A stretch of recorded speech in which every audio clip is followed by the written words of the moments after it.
Hello bachcho, let's discuss this question. One of the most common enzymes found in peroxisome is A. hydrolase, B. catalase, C. dehydrogenase या D. reductase. इस question को solve करने का जो की concept है वो है पेरोक्सीसोम।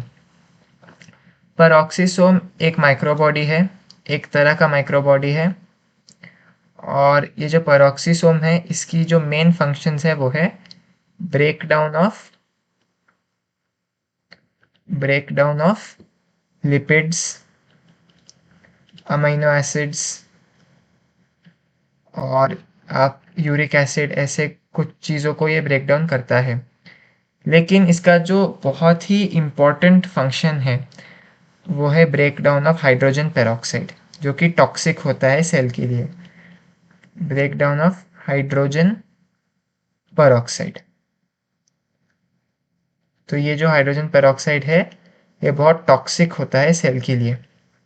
तो ये क्या करता है, पेरोक्सीसोम में कुछ एंजाइम्स मौजूद होते हैं जो कि हाइड्रोजन पेरोक्साइड को डिकम्पोज कर देती है वाटर में और ऑक्सीजन में।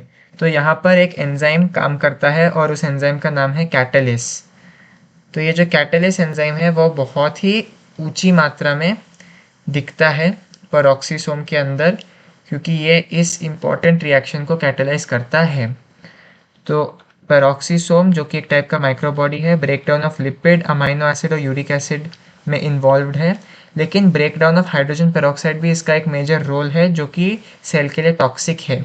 तो इस हाइड्रोजन पेरोक्साइड को पानी और ऑक्सीजन में ब्रेकडाउन करने के लिए कैटालेस एंजाइम की ज़रूरत है और ये हाई अमाउंट में मौजूद होता है पेरोक्सीसोम के अंदर।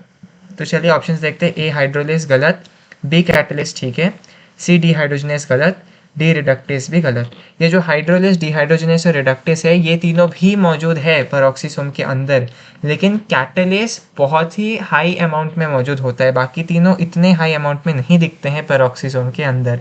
इसीलिए the correct option to this question is option B, catalase. Hope you understood it well. All the best.